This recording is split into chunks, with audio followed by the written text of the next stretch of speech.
Nakakita ka na ba ng kakaibang dahon sa inyong ulam na sinigang? Ito marahil ang dahon ng libas. Subalit gaano mo nga ba kakilala ang dahong ito? At batid mo ba na maging ang puno nito ay napakahalaga pala? Hello, what's up? Your best here. Sa videong ito ay kilalanin ang isa na namang halamang puno na sadyang native dito sa atin sa Pilipinas. Subalit hindi lahat ay nakababatid kung papaano nga ba ito gagamitin. Ang punong kahoy na tinatawag na libas o Spondias piñata. Ang libas o lubas, kung tawagin sa ilang panig ng bansa, ay tinatawag ring hog plum o wild mango, sapagkat ito ay kadalasang pinapakain nga sa mga baboy at mayroong maasim na bunga na gaya nga ng samangga.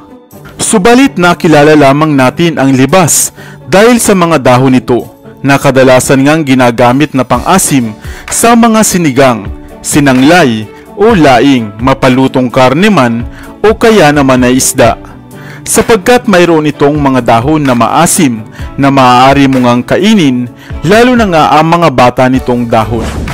At ang mga bunga naman ito ay mayaman sa beta-amerin, oleanolic acid at amino acid na maraming benepisyo sa kalusugan ng tao.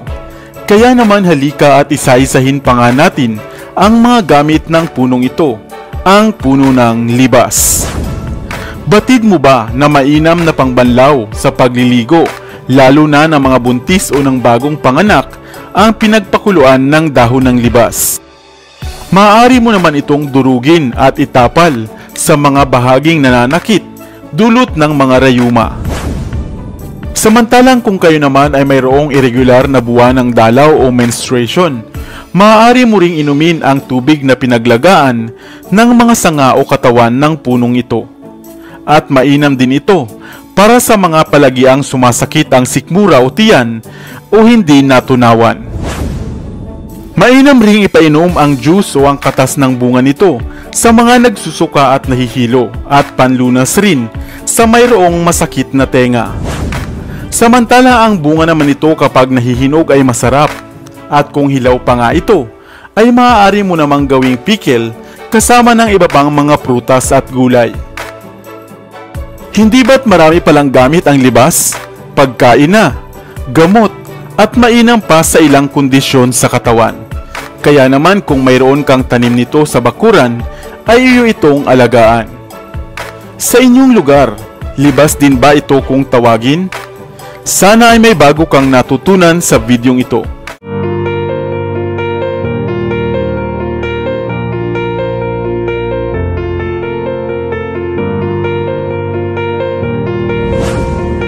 Bilimbi. Kilala mo ba ang prutas na ito na tinatawag nga rin nating kamyas? Maasim at masarap na sangkap sa mga lutuin. Subalit kung may puno nga ng kamyas o bilimbi sa inyo, marahil ay hindi mo nga ito madalas pinapansin. Subalit batid mo ba na napakarami pa pala nitong gamit at pwedeng pakinabang kesa nga hayaan lamang na mahulog sa lupa? Hello, what's up? Your best here. Kaya naman halika at isa-isahin nga natin ang mga pwede mong gawin sa kamyas at ang mga hatid nitong benepisyo sa kalusugan natin. Averrhoa bilimbi, bilimbi, cucumber tree, tree sorrel o mas kilala natin sa katawagang kamyas. Isang klase ng puno na mayroong hitik at maraming bunga sa katawan kapag kapanahunan nito. Nagmula nga ang punong ito sa Maluku Island sa Indonesia, subalit naglipana na rin ngayon sa ilang bansa sa Asia tulad ng Maldives, Bangladesh, India, Sri Lanka, Myanmar at sa Pilipinas. Di tulad ng kapamilya nitong prutas na karombola o balimbing, hindi masyadong pinapansin ang puno ng kamyas.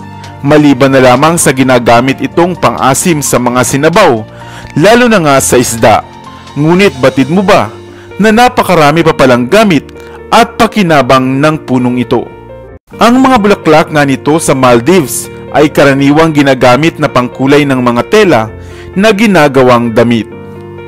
Dahil masyadong ang maasim ang bilimbi o kamyas, maaari rin itong gamitin sa pagpapaputi o pagtanggal ng mga mantsa sa mga labahin o maruming damit, at gayon din sa mga kinakalawang na gulok o mga kutsilyo.